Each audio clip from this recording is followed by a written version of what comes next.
మన ప్రభును రక్షకుడైన యేసుక్రీస్తు యొక్క అత్యంతమైన శ్రేష్టమైన నామములో మీ అందరికీ వందనాలు.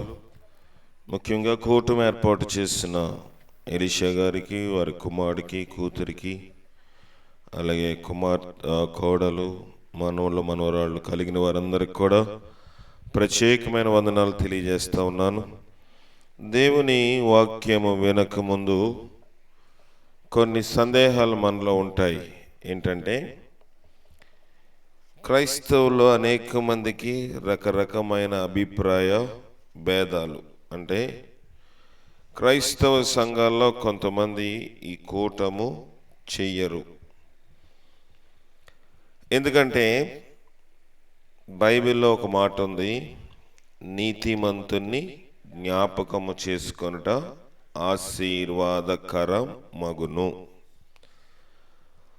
కనుక నీతిమంతుడు ఎవడు అంటే బైబిల్ చెప్తుంది, నీతిమంతుడు లేడు, ఒక్కడునూ లేడు, అందరూ పాపము చేసి దేవుడు అనుగ్రహించు మహిమను పొందలేకపోతా ఉన్నారు. కనుక మనము గమనించవలసింది ఏంటంటే, మనము ఇది కూడా కావాలి, తీసుకెళ్ళండి, నాకు అవసరం. మనం పరిశీలించి గమనించవలసింది ఏంటంటే, మనం ఎవరూ నీతిమంతులము కాదు అని బైబిల్ చెప్తుంది. కనుక మనల్ని జ్ఞాపకం చేసుకోవడము మంచిది కాదు అని మనం చాలాసార్లు కొన్ని క్రైస్తవ గుంపులు, సంఘాలు, డినామినేషన్స్ దీనిని తిరస్కరిస్తారు. అయితే మొదటగా మనం ఈ కూటం పెట్టడానికి కారణం ఏంటంటే, ఈ వంక అంటే ఈ కారణముతోటి సువార్తను అందించడానికి ఇదొక ప్లాట్ఫామ్, అంటే ఇదొక అవకాశం మనకు దేవుడిస్తున్నాడు. మొదటిది, సాధారణంగా మనం ప్రార్థన పెట్టామనుకోండి, గృహకూడికి పెట్టామనుకోండి, ఈ ఇంట్లోనే బంధువులు వస్తారా? రారు. ఇవాళ జయమ్మ పేరు కాబట్టి అనేక మంది కొత్తవారు, బంధువులు, రక్త సంబంధులు దూర ప్రాంతం నుంచి కూడా వచ్చారు. సువార్తను అందించడానికి కారణం ఏదైనా పర్వాలేదు. సువార్త అందించడానికి మొట్టమొదటిగా ఈ యొక్క వేదిక, ఈ కూటము ఒక అవకాశముగా దేవుడు మనకి ఇచ్చాడు. రెండోదిగా బైబిల్ చెప్తున్న మాట ఏంటంటే, నీతిమంతులు కాకుండా ఎవరునూ తండ్రిని చూడలేరు. నీతిమంతులు కాకుండా ఎవరు తండ్రిని చూడలేరు. మరి మన నీతిమంతులం కాదు కదా, దేవుణ్ణి చూడగలమా? పరలోకం వెళ్ళగలమా? పరలోకం వెళ్ళాలంటే బైబిలే చెప్తుంది, అబ్రహాము దేవుణ్ణి నమ్మెను, అది అతనికి నీతిగా ఎంచబడెను. మన కార్యములు, మన క్రియలు నీతి గలవు కాదు. దేవుణ్ణి, ప్రభువైన యేసుక్రీస్తుని ఎప్పుడైతే నమ్ముతున్నామో మనము నీతిమంతులుగా తీర్చబడుతున్నాము. కనుక అబ్రహాము అనే ఒక భక్తుడు బైబిల్లో ఉన్నాడు. ఆయన కూడా లోకానుసారమైన వ్యక్తే. బొమ్మలు పూజ చేసేవాడు ఆయన. ఆయనకున్న వ్యాపారంలో ప్రాముఖ్యమైన వ్యాపారం ఏమిటంటే, బొమ్మలు తయారు చేసి అమ్మకము చేసేవాడు. సాధారణంగా మనకి కూడా మన యొక్క ప్రాంతాల్లో బొమ్మలు తయారు చేసి అమ్మే పండగ ఉంటుంది, మీ అందరికీ తెలుసు కదా. కనుక అందరికీ తెలుసు, కొంతమంది చెప్తున్నారు వినాయక చవితి. అలాంటి వారిని, అలాంటి కుటుంబంలో నుంచి అబ్రహాము వచ్చాడు. ఇప్పుడు అబ్రహాము నీతిమంతుడా? కాదు.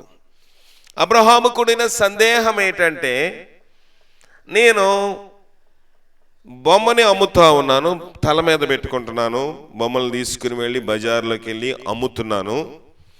అమ్మేటప్పుడు నేను ఎలాగ పేరిస్తే, ఎలా పెడితే బొమ్మలు అలాగా ఉంటున్నాయి. అమ్ముడైపోతే నా జోబులకు డబ్బులు వస్తున్నాయి, అమ్ముడవ్వకపోతే నేను బుట్టలో వేసుకుని మళ్ళీ ఇంటికి తీసుకెళ్ళిపోతున్నాను. ఒకరోజు ఏమైందంటే, ఈ బొమ్మ విరిగిపోయిందంట. ఈ నమ్మే క్రమంలో బొమ్మ విరిగిపోయింది. ఈ బొమ్మ దేవుడైతే ఎందుకు విరిగిపోతాడో అనే సందేహము అబ్రహాముకి కలిగి మిగతా బొమ్మలన్నీ ఎరగొట్టాడంట. ఎరగొట్టి ఇప్పుడు ఇవన్నీ అతుక్కుంటే నేను వీళ్ళని నమ్ముతాను అనుకున్నాడు. ఏది అతుక్కోలేదు. కనుక ఈ బొమ్మ దేవుడు కాదు, దేవుని మనము చేయకూడదు, మనము దేవుని చేయకూడదు, దేవుడే మనల్ని చేయాలి. సృష్టికర్తను మనం ఆరాధించాలి, సృష్టిని కాదు అని ఆ సత్య అన్వేషణలో భాగముగా అతడు తండ్రితో వివాదించి, తండ్రి మాటలే, నువ్వు చేస్తున్న వ్యాపారం కోసం చేస్తున్నావు, ఈ బొమ్మ ఇరిగిపోయింది, అతుక్కోలేదు అని అతడు బాధపడుతూ ఉన్న సమయంలో అబ్రహాముకి నిజమైన దేవుడు ప్రత్యక్షము అయి అబ్రహాముతో మాట్లాడి, అయ్యా నువ్వు నీతిమంతుడిగా అవ్వాలి, నీవు నన్ను చూడాలంటే నీతిమంతుడిగా అవ్వాలి, నీతిమంతుడిగా అవ్వాలంటే నీవు నీ దేశము నుండి, స్వజనుల యొద్ద నుండి, బంధువుల నుండి నేను చూపించబో దేశమునకు వెళ్ళుము అని అబ్రహాము చెప్పాడు.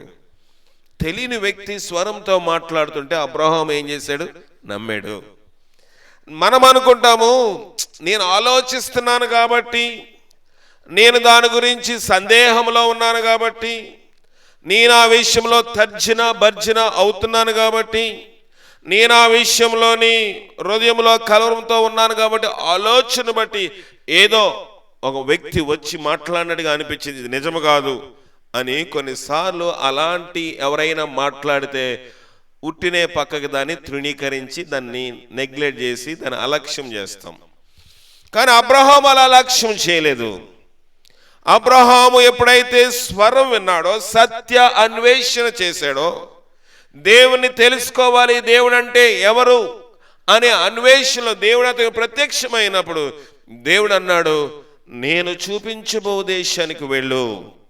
ఈ దినాల్లో అడ్రస్ చెప్తేనే వెళ్ళడం కష్టం, అవునా? ఏదైనా గ్రామంకి వెళ్ళండి, అక్కడ పలానా అంటే ఆ ఊర్లో నాకు ఎవరు తెలీదు, నాకు సిగ్గేస్తుంది, నాకు భయము, ఏ బస్ ఎక్కాలో తెలీదు, ఎప్పుడు ఎక్కలేదు, ఎప్పుడు ట్రైన్ ప్రయాణం చేయలేదు అని మనం ఎన్నో చాకులు వంకలు చెప్తాం. అబ్రహాముతో దేవుడు అన్నాడు, నేను దేశం పేరు చెప్పను, అడ్రస్ చెప్పను, లొకేషన్ చెప్పను, నేను చూపిస్తాను, అక్కడికి వెళ్ళు. బయలుదేరి వెళ్ళిపోయాడు. భార్యను, తండ్రిని, ఇంటివాని అందరిని చక్కబెట్టుకుని వెళ్ళిపోయాడు. దేవుడు అతనికి ప్రత్యక్షమయ్యాడు. అనేక విషయాలు దేవునితో మాట్లాడాడు. అనేక విషయాలు దేవునితో మాట్లాడి దేవుని తెలుసుకున్నాడు. ఎంత దేవునితో దగ్గర అయిపోయాడంటే, ఇప్పుడు మీరందరు నాతో మాట్లాడుతున్నారు, మాట్లాడగలరా? మాట్లాడగలం. మనం ఎంత చనువుగా, ఎంత తరచుగా, ఎంత భయం లేకుండా మనం ఒకరు మాట్లాడుకుంటామో, అబ్రహాము దేవుడితో అలాగ మాట్లాడే స్థితికి వచ్చేసాడు. అది అతనికి నీతిగా ఎంచబడింది. ప్రియమైన దేవుని సంగమా, గ్రామ ప్రజలారా, బంధువులారా, రక్త సంబంధులారా, నీతి అనేది మానవుడికి లేదు, కానీ దేవుని యందు నమ్మిక ఉంచాలి. మేము నమ్మట్లేదా అని మీరు అనొచ్చు. మాకు దేవుడు ఉన్నాడండి, మేము కూడా దేవుని నమ్ముతున్నామని మనం అనొచ్చు. కానీ దేవుని యొక్క వాక్యము సెలవిస్తున్న మాట ఏంటంటే, దేవుని యొక్క వాక్యము పటిష్టముగా మనతో మాట్లాడుతున్న మాట ఏంటంటే, దేవుని నమ్మడం అంటే ఏంటి? దండం పెట్టుకుంటే మనకి కార్యము జరగాలి. పరీక్షకి వెళ్తున్నాం, పాస్ అవ్వాలంటే లెంపలు వేసుకుని గుంజీలు తీసి దండం పెట్టుకుంటాం. మంచి పెళ్లి కూతురు రావాలి, పెళ్లి కొడుకు రావాలంటే దేవుడి దగ్గర దండం పెడతాం. అవుతుందని గ్యారంటీ ఉందా? దండం పెట్టుకోవడం వరకే మన వంతు. కానీ అది అవుతాదా అవదనేది లేదు. ప్రతి ఒక్కరు కూడా దేవుడు అనే స్వరూపము దగ్గరకో, దేవత అనే స్వరూపము దగ్గరికి వెళ్ళి నమస్కారం చేసి పూజిస్తారు. కానీ అవుతుందని నమ్మకము లేదు. కానీ దేవుని దగ్గరికి బైబిల్లో లిఖించబడిన దేవుడు, నేను తప్ప వేరొక దేవుడు లేడు అని ఘోషించుచున్న ఈ గ్రంథములో చెప్పబడుతున్న మాట ఏంటంటే, నా దగ్గరికి వస్తేది అవుతుందా అవదో కూడా నేను చెప్తాను. దేవుని కార్యమది అవుతుందా అవదా దేవుడు బయలుపరుస్తాడు. అబ్రహాముకి పిల్లలు లేరు, డాక్టర్లు అన్నారు పిల్లలు పుట్టరు అన్నారు. వయసు అయిపోయింది. తరువాత వయసు అయిపోయిన తర్వాత తన భార్య అయిన శారాకి ఋతుక్రమము తన నెలసరి ఆగిపోయింది. పిల్లలు పుడతారా? స్త్రీ ధర్మం ఆగిపోతే పుట్టరు. దండం పెట్టి కూడా అవసరం అంటారు అలాంటప్పుడు? అవసరం అస్సలు లేదు కదా. అలాంటప్పుడు కూడా అబ్రహాము దేవుడికి దండం పెడుతున్నాడు. ప్రభువా నాకు బిడ్డనిస్తానన్నావు కదా. లోకములో మనుషులకి ఏది సాధ్యము కాదో దేవుడు దాన్ని సాధ్యము చేస్తాడు. స్త్రీ ధర్మము, ఋతుక్రమము, తన యొక్క నెలసరి ఆగిపోయినా దేవుడు చెప్పాడు, అబ్రహాము నేను నీకు కుమారుణ్ణి ఇస్తాను. అయ్యో ఎలాగ సాధ్యము? నా భార్యకి ఆ యొక్క ప్రాసెస్ అంతా ఆగిపోయింది కదా, ఇప్పుడు నా భార్యకు బిడ్డకు పుడతాదా అని సందేహించాడా? సందేహించలేదు. ఎందుకంటే ఆయన నమ్ముకున్న దేవుడు మాట ఇచ్చి నెరవేర్చువాడు, మాట్లాడే దేవుడు. దేవుడు అనేవాడు మనతో మాట్లాడాలి. మనము ఆయనతో మాట్లాడినప్పుడు ఆయన మనతో మాట్లాడాలి. నేను ఇక్కడ మీరు కూర్చున్నారు, మీతో ఏదైనా చెప్తున్నాను, మీరు వింటున్నారు, కానీ మాట్లాడలేదంటే అర్థం ఏంటి? మొదటిది మీకు నా మీద కోపమైనా ఉండాలి, రెండవది మీకు వినబడపోకైనా ఉండాలి. అంటే మీకు ఏముంది? చెవిడివాడు మనం ఎన్ని మాట్లాడినా, అందుకే పెద్దలు అంటారు చెవిటివాడు ముందు శంఖము ఓదొద్దయ్యా అంటారు. అలాగా మనం ఏదైనా దేవుడు లేకపోతే దేవతగా కొలవబడుతున్న ఎవరికైనా మనం మనవి చేసినప్పుడు ఆ మనవి ఆలకించిన ఏ దేవుడైనా దేవత అయినా తిరిగి మనకు రిప్లై ఇవ్వాలి. ఇవ్వకపోతే దేవుడు కాదు. సవాల్ ఇది ఏదో తాత్కాలికంగా మనుషులను మబ్బు పెట్టి నేను నమ్ముతున్న దేవుని మీరు నమ్మాలని కాదు. ప్రతి ఒక్కరూ సత్య అన్వేషణ చేయాలి. జయము చెప్పిన మాటలు మీరు విన్నారు. అబ్బా మంచిగా చెప్పింది. కొంచెము అంత విద్య లేకపోయినా చాలా గౌరవప్రదమైన మాటలు ఆమె మాట్లాడగలదు. ఆమె ఒక్క మాట చెప్పింది, బ్రతికితే నా దేవుని కోసం నేను బ్రతుకుతాను, చనిపోతే ఆయన దగ్గరికి నేను వెళ్ళిపోతాను. ఇది క్రైస్తవునికి నిరీక్షణ. చనిపోతే ఎవడు చూసొచ్చాడో అని చెప్తుంది మన మతము. క్రైస్తవత్వం అంటుంది నువ్వు చనిపోయిన తర్వాత వేరొక లోకము, వేరొక ప్రపంచం ఉంది, అదే స్వర్గము, అదే దేవుడుండే రాజ్యము, అక్కడ యుగయుగములు సంతోషం ఉంటుంది. కానీ మనము నమ్ముచున్న అనేక దేవతలుగా దేవుళ్ళుగా పిలువబడుచున్న వారు ఏమంటారంటే, నీవు తప్పు చేసి పాపము చేసి చనిపోతే నీకు మరొక జన్మ ఉంది. ఆ జన్మలోను పశువుగానో, కుక్కగానో, పిల్లిగానో, పాముగానో, తేలుగానో, జర్రిగానో, నక్కగానో, పందిగానో పుడతావు. బైబిల్ అంటుంది మానవ జన్మకి మరొక జన్మ లేదు. ఎవరి క్రియలు చెప్పిన వాని జీతం నా యొద్ద ఉంది. మనం ఏమనుకుంటున్నాము? సరే పునర్జన్మ అంటే మనుషుడు మళ్ళీ పుడతాడని కొంతసేపు నమ్ముదాం అందరము కూడా. నేను చనిపోయాను అనుకోండి, నేను మరణించాను అనుకోండి, మరణిస్తే నేను మంచోడిని అనుకోండి, మళ్ళీ ఈయన మళ్ళీ మానవ జన్మే వస్తాడు. పునర్జన్మ సిద్ధాంతము. నేను మంచోడిని కాదు, ఊరు వాళ్ళని, కుటుంబాన్ని, బంధువుల్ని, రక్త సంబంధాన్ని ఏడిపించుకుని పీడించుకుని తిని నా క్రియలు చెడ్డవైతే మనుషులు అంటాడు ఇడు కుక్కగా పుడతాడు రా, ఈ నక్కగా పుడతాడు. సరే నమ్ముదాం, కొంచెంసేపు ఆ సిద్ధాంతము నమ్ముదాం. అయితే పునర్జన్మ సిద్ధాంతము కొంతసేపు అలాగ మనము వీక్షిస్తూ దాన్ని పరిశీలించాలి. కాబట్టి మీకు ఈ మాట చెప్తా ఉన్నాను.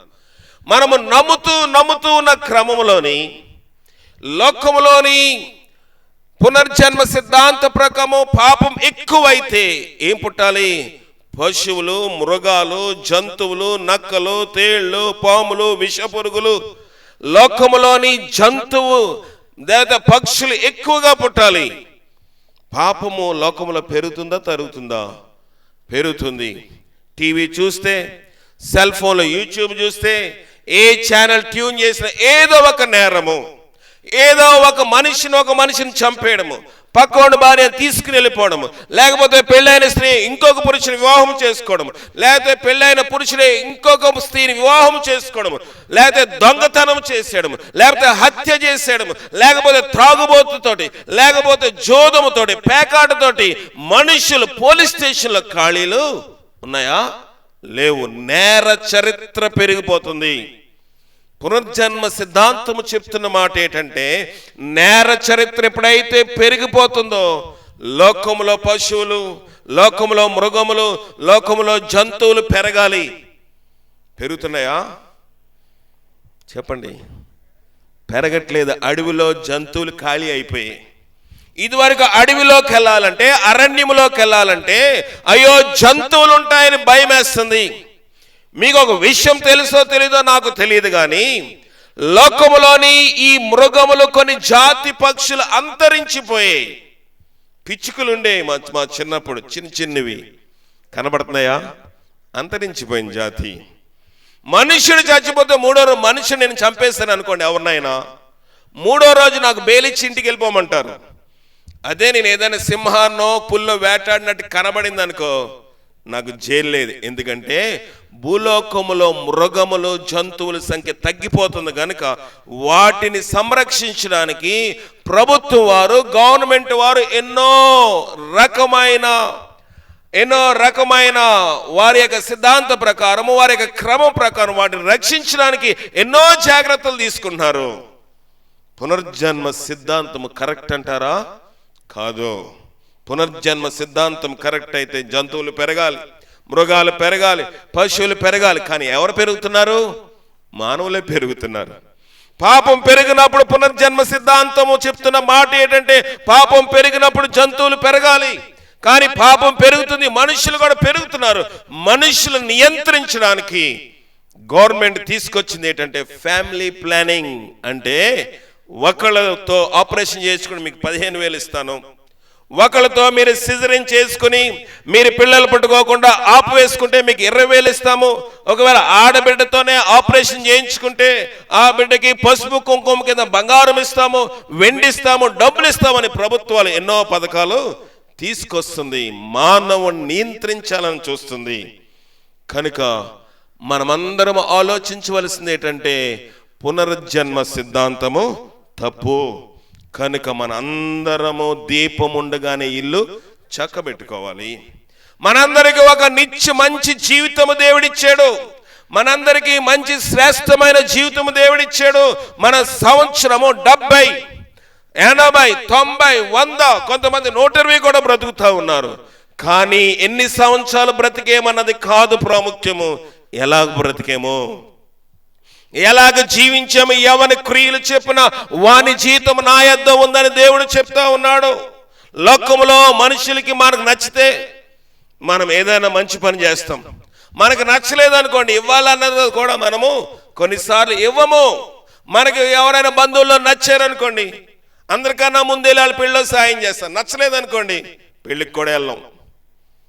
ఇది మనం నమ్ముతున్నాం. కానీ ప్రభు అంటున్నాడు, ఎవని క్రియలు చెప్పిన వాని జీవితం నా యొద్ద ఉంది.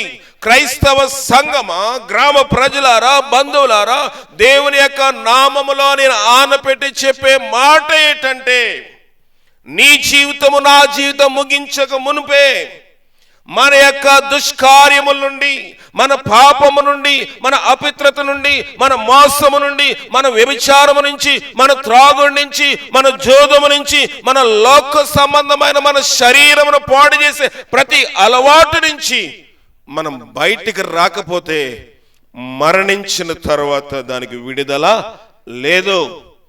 ఏంటండి మీరు కొత్తగా చెప్తున్నారు?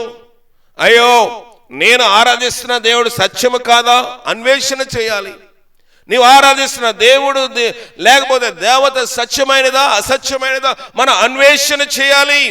వేదాలు, ఇతిహాసాలు, పురాణాలు, లేకపోతే భగవద్గీత, అనేకమైన మత గ్రంథాలు చెప్తున్న మాట ఏంటంటే, సర్వ పాప పరిహారార్థము రక్త ప్రోక్షణం అవశ్యకం, తద్రక్తం పుణ్యదాన బలియాగము.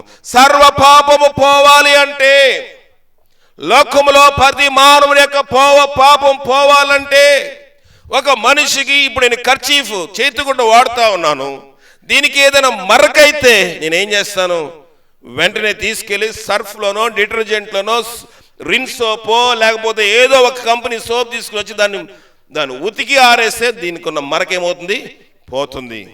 మరి మానవుడు కూడా ఎన్నో మరకలు చేసుకున్నాడు. మానవుడు కూడా నీతిమంతుడు కాదని బైబిల్ చెప్తుంది కనుక లోకములోనికి అతనికి దేవుడు అతనికి మంచి జ్ఞానం ఇచ్చి, మంచి తెలివితేటలు ఇచ్చి, నీకు నచ్చినట్లు బతుకు, కానీ నువ్వు బ్రతికిన బ్రతుకు తీర్పులోనికి రాకూడదు. మానవుడా, నీ యవన కాలమందు నీ యవనమునకు తగినట్లు సంతోషించొద్దని దేవుడు చెప్పాడా?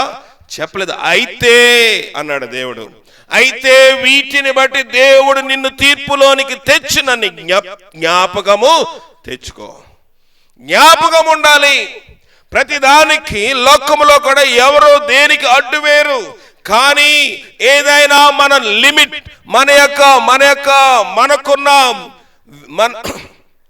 మనకున్న లిమిట్ని ఎప్పుడైతే క్రాస్ చేసామో ప్రభుత్వం వారు కూడా ఏం చేస్తారు, తీసుకెళ్లి చెరసాల్లో వేస్తారు కదా.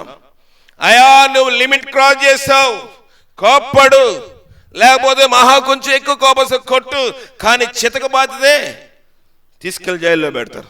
లేకపోతే హత్యా ప్రయత్నం చేస్తే తీసుకెళ్లి జైల్లో పెడతారు. ప్రియమైన దేవుని సంగమా, దేవుని వాక్యము చెప్తున్న మాట ఏంటంటే, అయితే వీటన్నిటిని బట్టి దేవుడు నిన్ను తీర్పులోనికి తెస్తాడు గనుక పాపము చేసిన ప్రతి మనిషికి రక్తము ప్రోక్షించబడము ఆవశ్యకం, అంటే అవసరము. ఎవరి రక్తం అండి? కోడిల రక్తమా? అవదు. మేకల రక్తమా? అవదు. దున్నపోతుల రక్తమా? అవదు. ఎద్దుల రక్తమా? అవదు. ఏ రక్తము చేత మనిషినికి నరుకున్న పాపమును కడడానికి అవదు. మరి ఏ రక్తం అండి? ఎక్కడ దొరుకుతుంది? ఏ అంగడికి పోతే దొరుకుతుంది, ఏ బజారుకి పోతే దొరుకుతుంది, ఏ సూపర్ మార్కెట్లో దొరుకుతుంది అంటే అక్కడ ఇక్కడ దొరికే రక్తము కాదు. అలాగైతే అందరం కొనేసుకుంటాం కదా. ఈ రక్తము మానవుని కోసము చిందించబడిన రక్తము. ఏ రక్తం అంట? పుణ్యాత్ముని యొక్క రక్తమై ఉండాలి. ఎవడు పుణ్యాత్ముడంటే జన్మ పాపము కర్మ పాపము లేనివాడు. లోకములో ప్రతి మత గ్రంథం అంటుంది, మానవుని యొక్క పాపం పోవాలంటే జన్మ పాపము కర్మ పాపము లేని యొక్క యుగ పురుషుడు రావాలి. అతను వచ్చి మన పాపం నిమిత్తమై బలియాగము కాకపోతే మానవునికి విముక్తి లేదు. అందరూ రాసి వదిలేశారు, కానీ బైబిల్ వీటన్నిటికి జవాబు చెప్పింది. బైబిల్ వీటన్నిటికి జవాబు చెప్పింది. నేనే మార్గము సత్యమును జీవమునై ఉన్నాను. నేనంటే నేను కాదు, దేవుని వాక్యము. దేవుడు వాక్యై ఉన్నాడు, ఆయన వెలుగై ఉన్నాడు. ఆయన చెప్తున్న మాట ఏంటంటే నేనే మార్గము. ఈ లోకంలో రోడ్డు కాదు, ఈ లోకంలో రైలు ప్రయాణం కాదు, ఈ లోకంలో విమాన ప్రయాణం కాదు, ఈ లోకంలో సముద్ర ప్రయాణం కాదు. పరలోక ప్రయాణానికి నేనే మార్గము, నేనే సత్యము, నేనే జీవము. నా ద్వారా తప్ప ఎవడునూ తండ్రి వద్దకు ప్రవేశింపడు. ప్రియమైన దేవుని సంగమా, లోకం అనుకుంటుంది ఇది మత గ్రంథమని. లోకం అనుకుంటుంది ప్రజలు వారి యొక్క భుక్తి కోసము ఏది పని చేయలేక బైబిల్ పట్టుకుని మత ప్రచారం చేసి కానుకలు దశంభాగాల ద్వారా బ్రతుకుతున్నారని. కాదు, ఇది లోకము క్రైస్తత్వం గురించి చేసిన చెడ్డ ప్రోపగండ, అంటే చెడ్డ సమాచారం కాదు. ప్రియమైన దేవుని సంగమా, ఈ లోకములో అనేక మంది నశించిపోవడం ఇష్టం లేక, దేవుడు ఎవరు నరకానికి వెళ్ళడం ఇష్టం లేక, ఎందుకంటే దేవుడు ఏం చేశాడంట, తన పోలిక చెప్పున తన స్వరూపము చెప్పున నరులను ఆయన సృష్టించాడు. నీవు నేను నశించిపోవడం ఇష్టం లేక లోకములో మనము నరకము, పాతాళము, యమగుండము అనే దానిలోనికి వెళ్లకుండా జగత్ పునాది వేయబడక ముందే ఈ గ్రామమును కూడా దేవుడు ఏర్పాటు చేసుకుని ఈ సువార్తని ఇక్కడ కూడా తీసుకొచ్చాడు. ఇది మా దేవుడు కాదండి అని నువ్వు అనుకోవచ్చు, కానీ నేనే మార్గం అనే చెప్పే ఎవడైనా ఉంటే, నేనే సత్యము అని చెప్పగలిగే ఏ దేవుడు దేవత అయినా ఉంటే, నా ద్వారా తప్ప ఎవడనో పరలోకం వెళ్ళలేడు అని చెప్పగలిగే ఏ దేవుడు దేవత అయినా ఉంటే వాడిని విశ్వసించండి. కానీ ప్రతి మత గ్రంథంలో అది ఖాళీగా మిగిలిపోయింది. ప్రతి సత్యాన్వేషణది ఖాళీగా మిగిలిపోయింది కనుక పురోహితులు సైతము, బ్రాహ్మణులు సైతము, మొహమ్మదీయులు సైతము, సిక్కు మతస్థులు సైతము, జైన మతస్థులు సైతము, బౌద్ధులు సైతము లోకములోని యేసు ప్రభును వెంబడిస్తూ పరలోక మార్గాన్ని ఎంచుకున్నారు. ఈ లోకములో మన జీవితము అడుక్కునివాడు కూడా బతికేస్తాడు, లోకంలో పేదవాడు కూడా బ్రతికిస్తాడు, తల్లిండగా లేకపోతే ఊరి నిండగా అప్పులున్నవాడు కూడా బ్రతికేస్తాడు. కానీ చనిపోయిన తర్వాత వేరొక లోకం ఉందండి, అది పరలోకము. అక్కడ మనం యుగాలు జీవించాలి. అక్కడికి వెళ్ళాలంటే ప్రతి ఒక్కరూ యేసు ప్రభువుని నమ్ముకోవాలి. ఈ రాత్రి నేను చెప్తున్న సందేశం ఏంటంటే, ఇది మత ప్రచారము కాదు. ఇది నిన్నేదో నేను మబ్బు పెట్టి దీంట్లోకి లాగి నీ ద్వారా డబ్బు సంపాదించి నిన్ను ప్రలోభ పెట్టే మతము కాదు. నిన్ను పరలోకము చేర్చాలి. నువ్వు పరలోకము చేరితే సంతోషము. రూపాయల కోసం ఆశించి సువార్త చెప్పటం లేదు. మీరు ఎవరో నశించిపోకుండా ఉండాలని, మీలో ఎవరు కూడా పాతాళము, నరకము, యమగుండం అని దాంట్లోనికి వెళ్లకుండా ఉండాలని ప్రభు ప్రేమించి ఈ రాత్రి కాలమందు ఈ కుటుంబాన్ని ప్రేరేపణ చేసి ఈ కూటమిని ఏర్పాటు చేశాడు. ఏదో నేను 2 మాటలు చెప్తే నాకేదో ఎంతో కొంత ఇస్తారో దాన్ని పట్టుకుని వెళ్ళిపోవడం నేను రాలేదో, ఇస్తారని వచ్చానా? లేదు కదా. ఎంతో ఖర్చు పడి శ్రమపడి కుటుంబాలు విడిచిపెట్టి ఇక్కడ ఎలాంటి ప్రతిఫలం ఆశించకుండా వచ్చి సేవ చేస్తున్నామంటే ఇది దేవుడు మా మీద పెట్టిన భారము గ్రహించగలుగు. ఈ రాత్రి వెళ్ళి నీవు ఒక నిర్మానుష ప్రదేశంలో లేదా నీ పడక మీద పడుకున్నప్పుడు ప్రార్థన చేయి. ఏ దేవుడికి చేయమని చెప్పలేదు. నిజమైన దేవుడు ఎవరో నాకు కనబడు. ఎక్కడో వైజాగ్ నుంచి వచ్చాడు ఒక ఆయన ఇలాగ చెప్పాడు, ఏదో చెప్పి వెళ్ళిపోయాడు, నేను సత్యాన్వేషణ చేయాలని దేవుణ్ణి అడుగు. నిజమైన దేవుడు నీకు తప్పకుండా కనబడతాడు. నాకు కనబడ్డాడు. నేను లోకములోని 96వ సంవత్సరం వరకు 1996వ సంవత్సరం వరకు లోకములో జీవిస్తా ఉన్నప్పుడు నాకు అడ్డుకట్ట వేసి నువ్వు నా మార్గంలో రాకపోతే, ఈ లోకములోనే వెళ్ళిపోతే, నువ్వు చనిపోతే నరకము, యమగుండము, పాతాళంలోకి వెళ్ళిపోతావు అని నాకు ప్రత్యక్షమైనప్పుడు నా జీవితాన్ని ఒకసారి అలా ఆపి ప్రభు వెంపి చూసి రక్షించబడి నా పాపాలను ఒప్పుకొని నా విరోధులతో సమాధానపడి నేను ఎవరి దగ్గర దొంగతనం చేసి తిరిగిచ్చి నేను ఎవరైనా దూషిస్తే వాళ్ళకి క్షమాపణ అడిగి దేవుని దగ్గర ప్రార్థన చేసినప్పుడు ఆయన నాతో మాట్లాడాడు, నీ పాపములన్నీ క్షమించబడ్డాయి. నేను ఇప్పుడు చెప్పగలను, నేను చనిపోతే పరలోకము వెళ్తానని. ఈ లోకములో ఈ ఎండకు మనం తట్టుకోలేకపోతున్నాం, అవునా? కరెంటు పోతే విలవిల కొట్టేసుకుంటాం. అయ్యో ఏసీ ఉంటే బాను, కూలర్ ఉంటే బాను. కరెంటు పోతే కరెంటు అని తిట్టుకుంటాము. కానీ ఈ లోకములో చిన్న వేడి తట్టుకోలేము. కానీ అక్కడ ఒక వేడి ఉందంట, యుగాలు కాలాలంట. అగ్ని ఆరదు, పురుగు చావదు. ఇక్కడలాగా మనం ఏదో గంట కాలి, కొన్నిసార్లు శవాలు కాల్చినప్పుడు 1-2 గంటలు కాలిన తర్వాత శవం కనబడుతుందా? కనబడదు. అలాగే మాయమైపోయేది కాదు. అగ్ని ఆరదు, వేయబడిన మనము చావము, యుగాలు కాలాలి. ఆ పాతాళము, నరకము, యమగుండము నుంచి తప్పించుకోవాలంటే నేనే మార్గము, నేనే సత్యము, నేనే జీవం అని చెప్తున్నాడు. యేసు యొద్దకు రా అని నేను చెప్పటం లేదు. అన్వేషణ చేయి, దేవుడెవడో తెలుసుకో. నీవు ఒంటరిగా ఉండి నువ్వు ఎవడో నిజమైన దేవుడు నాకు కనబడని రాత్రి అడుగు, ఆయన ప్రత్యక్షమవుతాడు. ఎవరు నీకు ప్రత్యక్షమవుతారో ఆయన మాత్రమే నీ రక్షకుడు. ఆ రక్షకును తెలుసుకుని సాగునట్లుగా పరిశుద్ధాత్మ శక్తి మనకు సహాయం చేసి కాపాడు. ప్రార్థన చేసుకుందాం. జయముగల దేవా, ఈ రాత్రి కాల సమయంలో నీవు ఇచ్చిన కొద్ది మాటలకై నీకు వందనాలు తండ్రి. క్రైస్తవం ఒక మత ప్రచారము కాదు, ఇది మతము కాదు, మార్గము. అనేక మంది తమ యొక్క మతమును విడిచి మార్గంలోకి వచ్చారు దేవా. అనేక మంది ఇంకా నశించిపోతున్న ఆత్మలను ప్రేమించి ఈ మార్గంలోకి రావాలని ఈ మంచి మాటలు నువ్వు అందించి ఉన్నావు తండ్రి. ఎంతమంది గ్రహించారు నాకు తెలియదు. ఈ రాత్రి ప్రతి ఒక్క హృదయంలో కలవరము దయచేయండి. నేను ఏ దేవుడు నిజమైన దేవుడు అని నేను తెలుసుకోవాలని గ్రహింపు ప్రతి ఒక్కరికి దయచేసి దాంట్లో నడుచుకుంటకు సహాయం దయచేయమని, ఈ రాత్రి విత్తమైన వాక్యం 30 60 100 ఫలించే భాగ్యము దయచేయమని మా ప్రభును రక్షకుడైన క్రీస్తు ద్వారా అడిగి వేడుకొని పొందుకొనిచున్నాం పరమ తండ్రి. ఆమేన్. మన పరమ తండ్రి అయిన దేవుని యొక్క ప్రేమ, కుమారుడైన యేసుక్రీస్తు వారి యొక్క కృప, పరిశుద్ధాత్మికమైన సహవాసము, నిజమైన దేవుని తెలుసుకుని తద్వారా పరలోక మార్గం మనందరికీ అనుగ్రహించి కాపాడను గాక. ఆమేన్. అందరికీ వందనాలు. మరి వచ్చిన మీ అందరికీ ఎలీషా గారు, వారి కుమారుడు, కుమార్తె, కోడలు, మనవరాళ్ళు విందు ఏర్పాటు చేస్తున్నారు. అందరూ భోజనం చేసి వెళ్ళవలసిందిగా ప్రభుపేట మనవి చేస్తున్నాను. కూటమి ముగించబడింది. సెలవు తీసుకుందాం.